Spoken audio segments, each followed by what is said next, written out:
Hey, welcome back to the Art to Life podcast. I've just finished launching the Creative Visionary Program, Art to Life's flagship course, 12 weeks, 14 actually. And as such, I've been talking to a lot of people on the fence about moving forward with their art. It's a big commitment, and there's lots of reasons and challenges for people to do anything. And I so relate to this. And I wanted to talk about the fears today a little bit. The primary fear, or one of the three fears, the fear of success. What's helpful for me and how I've sort of learned about fears is because something's big and something's scary and there's so many fears, but really there's only three kinds of fears. The first one is obviously the fear of failure. We don't do things because we don't want to not do it. We don't want to pull it off. We don't want to talk about what we're going to do in advance. That's terrifying.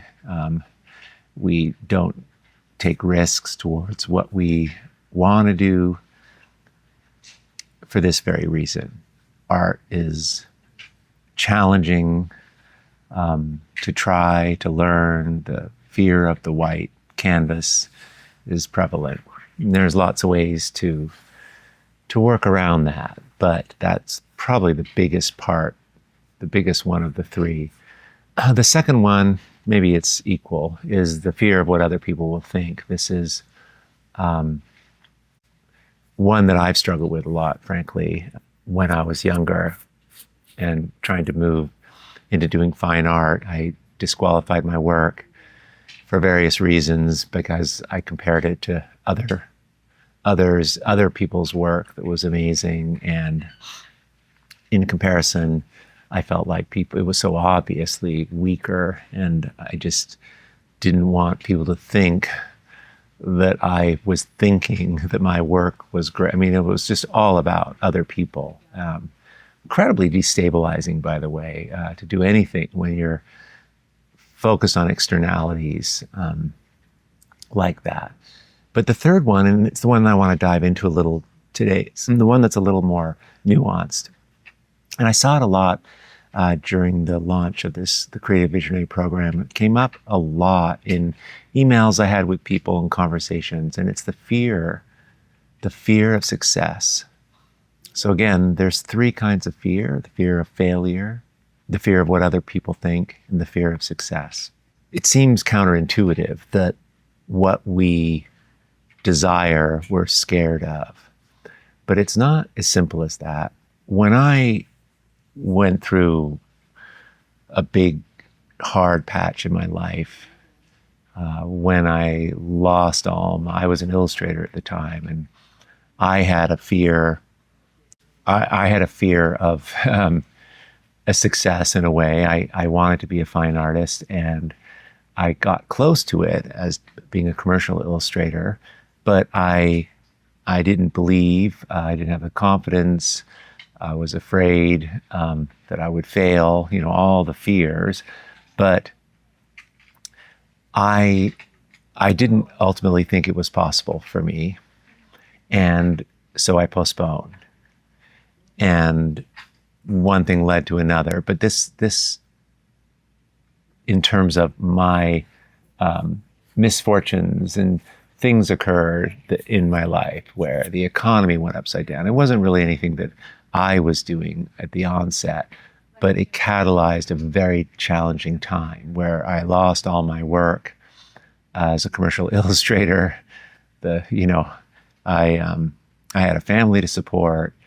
I had, my marriage, and I had a business venture with several friends. I had all my life savings, and everything was compromised during this time. And as a result, I went into a tailspin, and I kind of lost all my confidence. And I'd always been very positive and been very fortunate, and I thought done all the right things and was a good person. And the big question that I had at this time and it caused a lot of anger. It made things worse. Was, why me? Why did I deserve this? I had done all the right things. I'd worked hard. I had, put in the time. I had saved the money so I one day could do fine art. I was a great dad. I stayed at home and helped with the kids also. I like checked all the boxes, and I was just outraged that I would end up in this position. Why me? How could this happen to me? And it was a real victim mindset. And to be honest, I think that was that anger and indignation and real deep set shame probably was a big contributing factor to my relationship falling apart. But I started making art at the time, and I've told this story before, but I mean, it was literally crawling around in the dark, way down in a dark, depressed place. I moved out to a really funky apartment by myself from a really nice house. I was no longer connected to my family so much, and it was really dark and really hard. And I started making art, and a little bit on the side, just because that's all I knew how to do. And this helped me, surprisingly. It wasn't for anything. It was just almost therapy, just little small things I was making at the kitchen table, and I was pinning them up and looking at them, and I saw that I was improving. And out of that health and my confidence reemerged, and I went on, and I realized that was the beginning of my fine art career, where I started just making work for myself, and then I saw that I could sell it, and an art to life was created, and I started coaching people in this area. But the point I'm making here is that in order to be successful, a part of me had to die off.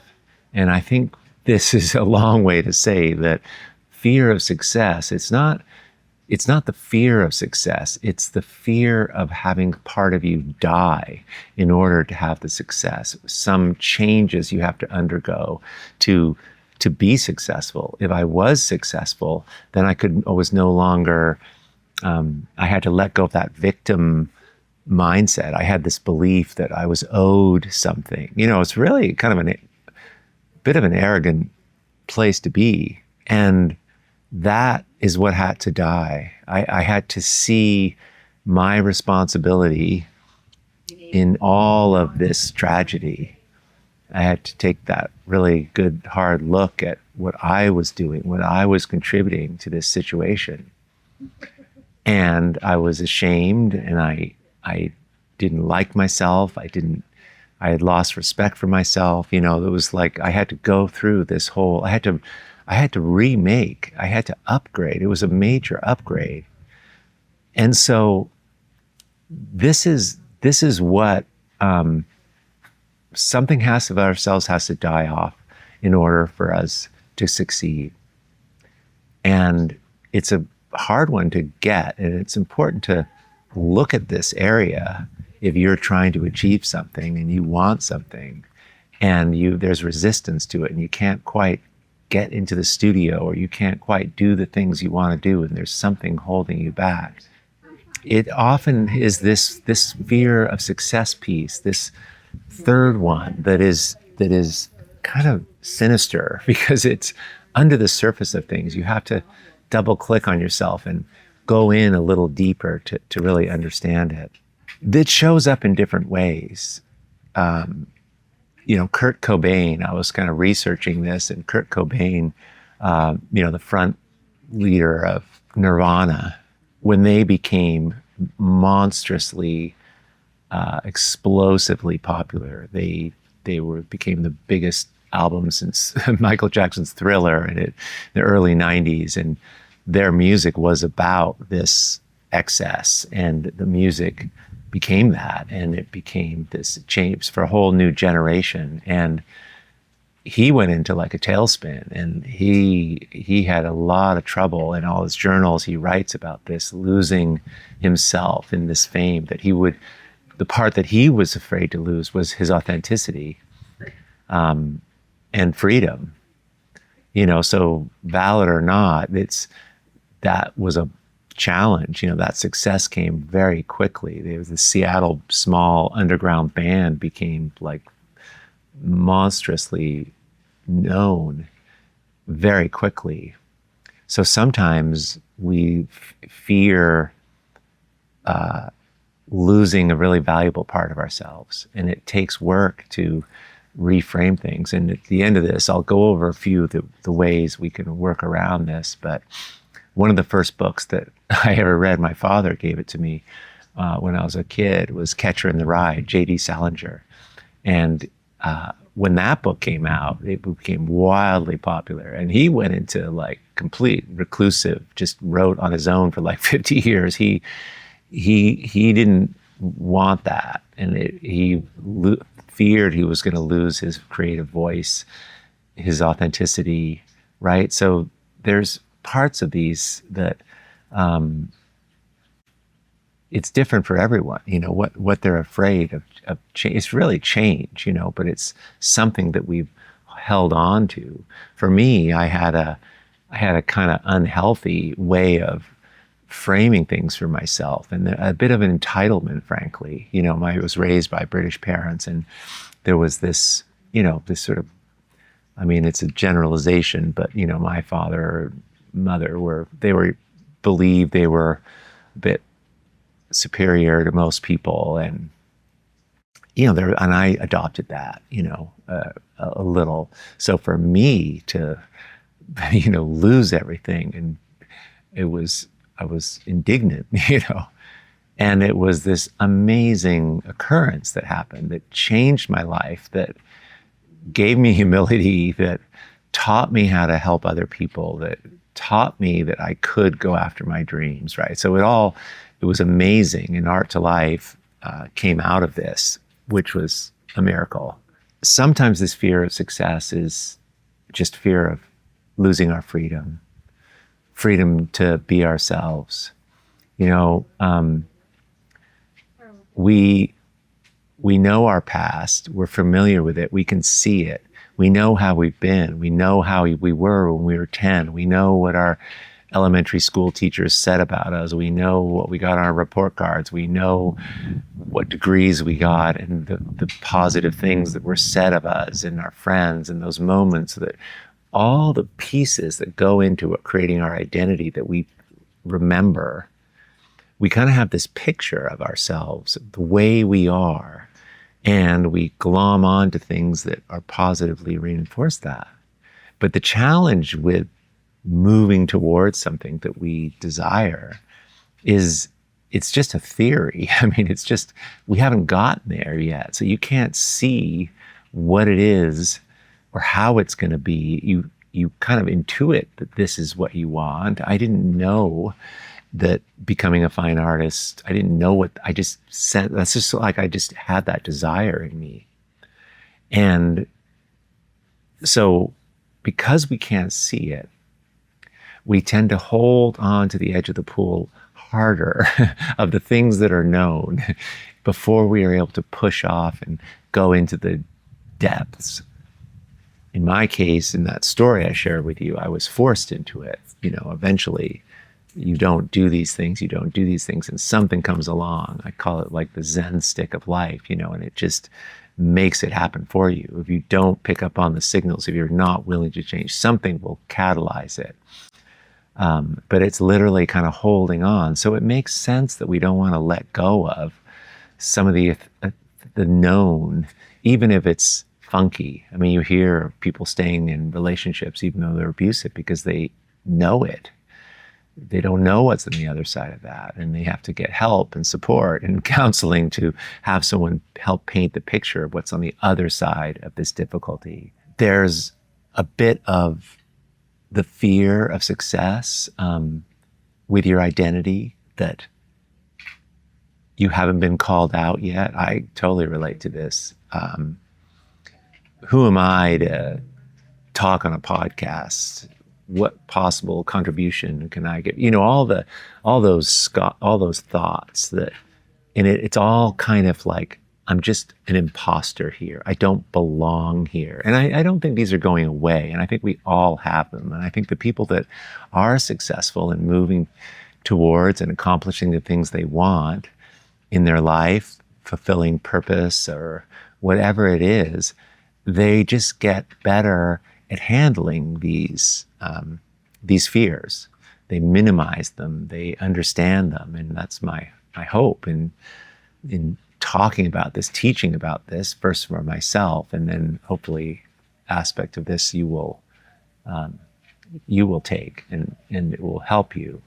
But this finding out that you're a fraud thing, one of the interesting parts of my life is working with people, moving from, call them beginners, call them not artists or whatever, deciding to go after doing something creative, making art, making paintings. And they definitely don't call themselves an artist, but it's a pivotal day when they do. Often they say, now I can call myself an artist, even though I know, and probably many of you listening know, that everyone's an artist. This is one of the core sort of cries of Art to Life, that everyone is already an artist, but people need that, because who am I to be making art? You're just posing as an artist. You're not even real. And the imposter syndrome plus the fear of what other people think, you combine those and you get the, what if they find out? What if they find out that I'm a fake? It's the shame, the worry, the, being left behind by the tribe, all those things kind of come in. That's kind of the challenge with this fear of success. Loss of freedom. Really, it's loss of freedom. It's loss of part of ourselves that we become familiar with, the good parts, the bad parts. In my case, I didn't really understand the part that I was unwilling to give up. I had to modify myself. I had to change my beliefs in order to advance.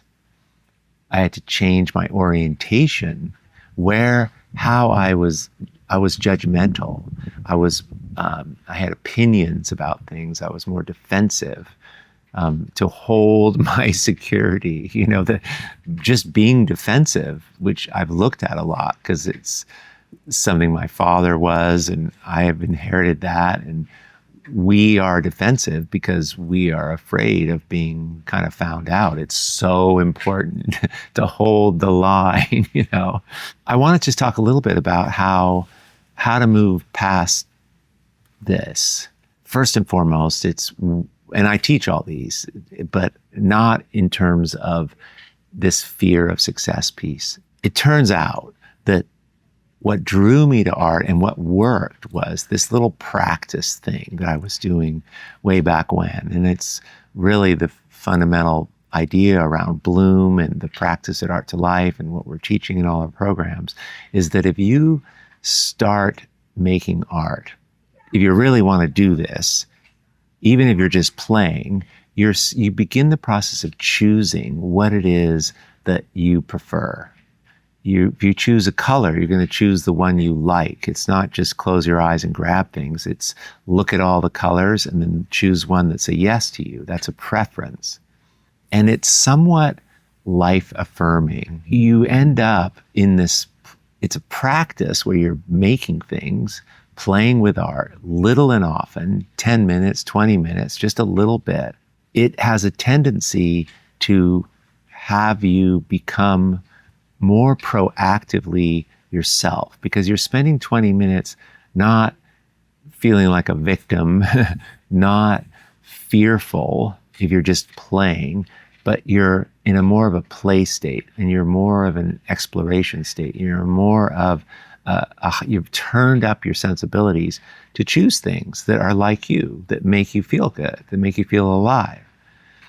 And that's just a good thing to be involved in. And if you do it repeatedly, it starts to become more of a way of being in your life. It certainly offsets the way of being if you're really judgmental, or if you're really, fearful or not confident with what's happening. This little pause, this little art thing, starts to offset those.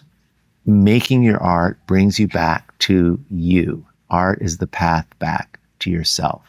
And it's not just the neurotic self or the fearful self. It's the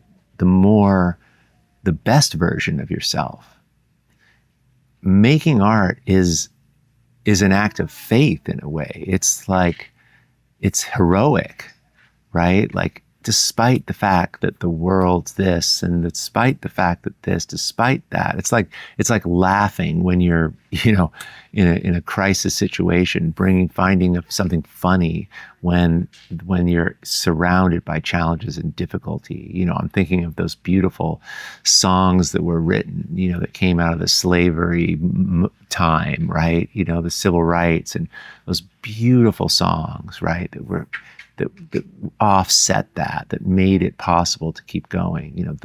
The kind of creativity that was, and the people that had so much strength and will and joy, unstoppable joy. It comes up anyway. This is a little bit of what we're doing, even if we're just playing in art. I'm going to do it anyway. That's important. That is why art making is so important, and why we can do something really worthwhile with it. It changes who we are. It minimizes those fears. If we're involved in a practice, it's a reminder of what we're doing, why we're doing it. We're learning, we're changing, we're evolving. Suddenly, we're evolving. Suddenly, we're advancing even a little bit, and that feels amazing. The second idea here is, if we want this different future, if we want to achieve something, if we want to create a different reality for ourselves, we have to move towards it. Small steps, just like the making of the art. The art, by the way, is just a metaphor for what I'm talking about now. But if it's a real situation, having a big studio or living in a tropical place and making art. I'm saying that because I'm in Mexico, which I love this place, and I'm here because I love this place, and I'm incorporating that. I don't spend all my time here by any stretch of the imagination, but that's why I'm here, and I'm looking behind me. I love these plants. I love being in this environment, and it steps towards what brings you alive. I came down here a lot and just spent a couple weekends here, and then I came again. And then I met people who were living here, and eventually found a place to live here part-time, And so this is how you move towards it, right? You love a certain kind of art that you want to make. You go see those exhibitions. You hang around those people who are doing what you desire.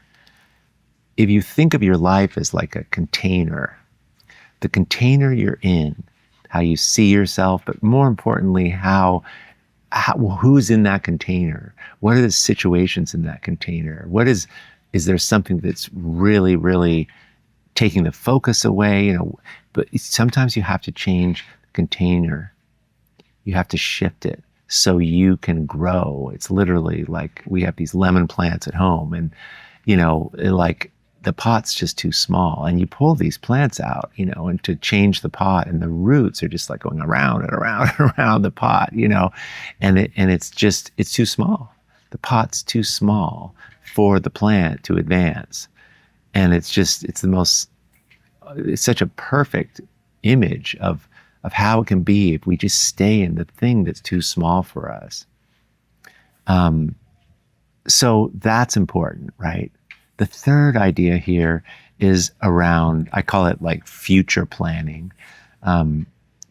Part of the daily practice of your art, because this is your future. Your art making is your future in a way. We make art, it's present, but it foretells what's coming next. There's clues in each piece you make about the next one, I believe. And if you look back on your art, when you gaze back at it, you can see this. It's really quite obvious. It might not be clear when you just make a couple things, but if you do this enough and then you look back after a year or 6 months, a year, 2 years, it is such an obvious, beautiful forward growth.